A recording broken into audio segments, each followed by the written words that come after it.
صلی علی رسول الکریم اما بعد فاعوذ باللہ من الشیطان الرجیم بسم اللہ الرحمن الرحیم ووصینا الانسان بوالدیہ احسانا ہم نے انسان کو اپنے والدین کے ساتھ ہمدردی کی تاکید کی اور اس کی مجھ کے پانے زمانے عمل میں تکلیف و مشقت کے ساتھ عمل کا بوجھا اٹھایا اور ولادت کے وقت میں جان کنی کی تکلیف کے ساتھ اس کو جنا۔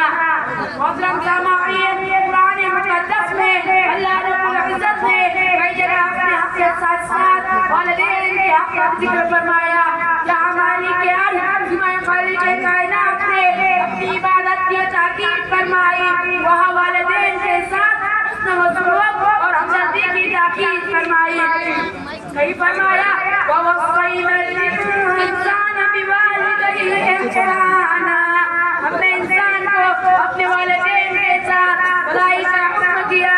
کہیں فرمایا وَوَصَّيْنَا الْإِنسَانَ بِوَالِدَيْهِ إِحْسَانًا، ہم نے انسان کو اپنے والدین کے ساتھ ہمدردی کی تاکید کی۔ الغرض والدین کا حق اللہ کے بعد دوسرے نمبر پر ہے، اس لیے کہ اللہ تعالیٰ مجھے بھی حقیقی ہے اور اعلیٰ کے اسباب سے والدین سے وجوب کا سبب ظاہری ہے، اس لیے اللہ تعالیٰ نے جگہ جگہ اپنے حق کے ساتھ ساتھ والدین کے حق کا ذکر فرمایا کہ ان کے ساتھ اچھا سلوک کرتے رہو، ان کی تعظیم، محبت، خدمت گزاری کو اپنی سعادت سمجھو۔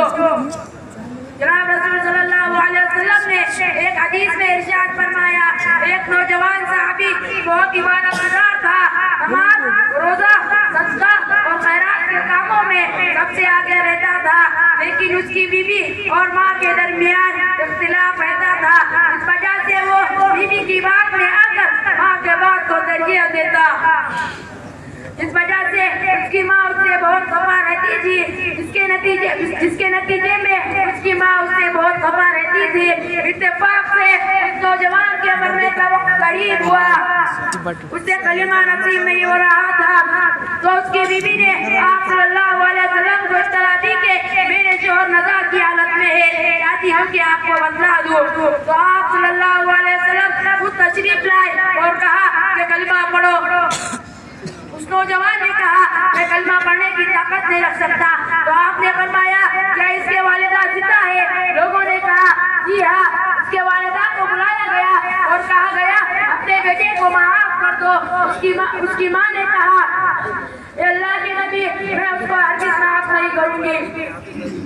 تو آپ نے فرمایا لکڑیاں جمع کی جائے اور اس میں آگ لگائی اور کہا کہ اگر میں تمہارے بیٹوں کو اس آگ میں ڈال دوں کیا تو اس کو بچانے کی سفارش کریں گی؟ تو اس کی ماں نے کہا جی ہاں۔ تو آپ نے فرمایا جہنم کی آگ اس سے زیادہ سخت اور خطرناک ہوں گی، اگر آپ کو اس آگ پر جلنا گوارا نہیں تو جہنم کی آگ کیسے برداشت کروں گی؟ لہٰذا تم اپنے بیٹے کو معاف کر دو۔ اس کی ماں نے کہا اے اللہ کے نبی، آپ گواہ رہیے، میں نے اپنے بیٹے کو معاف کر دیا۔ تو آپ نے فرمایا کلمہ پڑھو، تو اس نے کلمہ پڑھ لیا۔ محترم سامعین، آپ نے دیکھا ماں باپ کی ناراضگی اولاد کے لیے کتنا خطرناک ہے۔ اولاد اتنا عبادت گزار نیک صالح کیوں نہ ہو، ماں باپ کی ناراضگی سے کلمہ تک نصیب نہیں ہوتا۔ لیکن آج کے نوجوان جب ان کو جوانی چڑھتی ہے تو انہوں نے ماں باپ کو کیا سلا دیا؟ یہی نہ کہ بیوی کی بات میں آ کر ماں کی بات کو ترجیح دیتے۔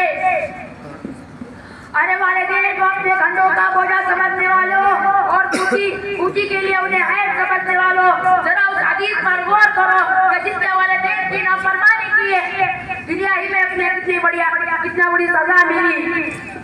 اللہ تعالیٰ سے دعا ہے کہ مجھے اور آپ کو والدین کی اطاعت اور خدمت کرنے کی توفیق عطا فرمائے، آمین۔ وما علینا الا البلاغ المبین۔